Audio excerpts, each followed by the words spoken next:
बिहार में कोरोना संक्रमण के हालात को लेकर के मुख्यमंत्री नीतीश कुमार रविवार की शाम प्रेस वार्ता करते हुए नजर आए थे और उन्होंने इस दौरान अपने स्वास्थ्य मंत्री मंगल पांडे के साथ मिलकर यह दावा किया था कि राज्य के अंदर जो ऑक्सीजन की किल्लत है उसको जल्द ही दूर कर लिया जाएगा।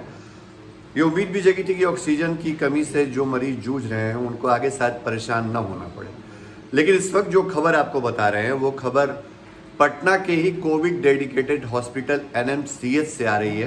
एनएमसीएच में आज नए मरीजों को भर्ती लिया जाना बंद कर दिया गया है।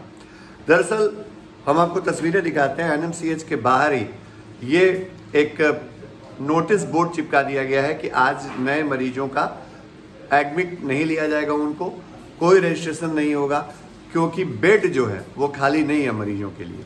एनएमसीएच की तस्वीरें आपको दिखा रहे हैं और एनएमसीएच के जो अधीक्षक हैं उन्होंने 2 दिन पहले ही पत्र लिखा था विनोद कुमार सिंह ने सरकार को और कहा था कि उनको पदमुक्त कर दिया जाए क्योंकि अस्पताल में एनएमसीएच कोविड डेडिकेटेड हॉस्पिटल है और वहाँ पर मरीजों के इलाज के लिए जितने ऑक्सीजन की ज़रूरत है उसकी आपूर्ति नहीं हो पा रही है। दरअसल एनएमसीएच में हर दिन जितने मरीजों का इलाज हो रहा है उसके लिए कम से कम 400 से 500 सिलेंडर ऑक्सीजन के चाहिए, लेकिन ये सप्लाई बाधित है, ये सप्लाई हो नहीं पा रही है।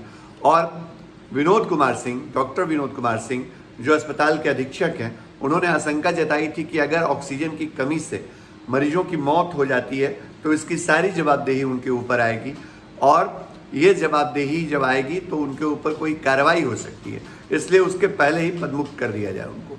लेकिन सरकार ने उनको पदमुक्त नहीं किया। ये उम्मीद जगी थी कि ऑक्सीजन की सप्लाई दुरुस्त हो जाएगी, लेकिन फिलहाल ऑक्सीजन की सप्लाई भी दुरुस्त नहीं हो पाई है। इसलिए आज उन्होंने पटना के एनएमसीएच में नए मरीजों को एडमिट करने से रोक दिया है। अब इसके बाद जो मरीज हैं, कोरोना के नए मरीज हैं, संक्रमित हैं और उनको लेकर के एनएमसीएच पहुंचने वाले जो परिजन हैं वो खासे परेशान हैं। लेकिन जो हालात हैं वो ऐसे हैं कि अगर अस्पताल में मरीजों को भर्ती कर भी लिया जाए तो ऑक्सीजन के बगैर उनका ट्रीटमेंट नहीं हो सकता है, तो वैसी स्थिति में उनकी जान को जोखिम है, जान पर खतरा है। इस पूरे मामले पर एनएमसीएच के अधीक्षक डॉक्टर विनोद कुमार सिंह ने क्या कहा है वो आपको सुनवा रहे हैं, ध्यान से सुनिएगा। हमारे संवाददाता बादल ने पटना सिटी से रिपोर्ट भेजी है। एक्चुअली हमारे यहाँ जितने ऑक्सीजन की खपत है उसके अनुसार पूर्ति नहीं हो रही है। हमारे संस्थान में और जो उषा एयर प्रोडक्ट्स है उसके द्वारा ऑक्सीजन की सप्लाई की जाती है और रही है। वो निविदा के द्वारा जो हमारा उनसे रेट कॉन्ट्रैक्ट है ऑलरेडी पहले से, तो तकरीबन 400 सिलेंडर्स के लगभग हमारे लगते थे, कभी 350, कभी 450, कभी 400, क्योंकि depending on the number of the patients उसका डिमांड घटता बढ़ता है, वो फिक्स नहीं हो सकता। तो जितनी आवश्यकता है उसके अनुसार हमारे यहाँ पहुँच नहीं पा रहा है, जिसके चलते कई बार होता है कि बीच बीच में ऑक्सीजन सप्लाई कट ऑफ हो जाता है। कट ऑफ हो जाने से जो कोविड मरीज़ हैं जिनको ऑक्सीजन पर है तो उनके जान को खतरा हो जाता है। मरीज़ के अटेंडेंट एग्रेसिव हो जाते हैं, डॉक्टरों को, स्वास्थ्यकर्मियों को मारने पीटने के लिए तैयार हो जाते हैं।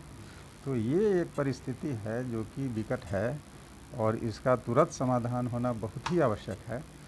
यह अमानवीय भी है और एक मजबूरी भी है कि हम ऑक्सीजन भी नहीं दे पा रहे हैं अपने मरीजों को लगातार अबाध गति से। इसके लिए हमने अपनी चिंता जाहिर की कि अगर ये ऑक्सीजन नहीं मिलेगा तो फिर तो सारा सिस्टम ही फेल कर जाएगा। कोई कोरोना का इलाज नहीं किया जा सकता है बिना ऑक्सीजन का, है ना। और ऑक्सीजन सप्लाई तो ये हमारे हाथ में नहीं है।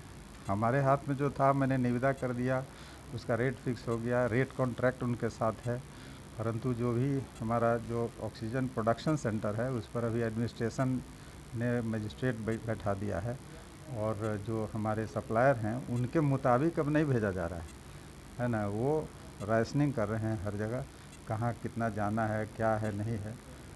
सब के बावजूद भी हमारे यहाँ ऑक्सीजन की कमी हो रही है। रात 8:45 बजे के लगभग भी उसी तरह से क्राइसिस हुई हमारे एमसीएच बिल्डिंग में और ऑक्सीजन कुछ मिनटों के लिए बंद हो गया। फिर से कैसे कैसे दौड़ धूप करके इधर से 1 सिलेंडर, उधर से 2 सिलेंडर करके उस क्राइसिस को ओवर किया गया, तब तक सिलेंडर जो है आ गया। तो यही परिस्थिति है, ऑक्सीजन की कमी है संस्थान में।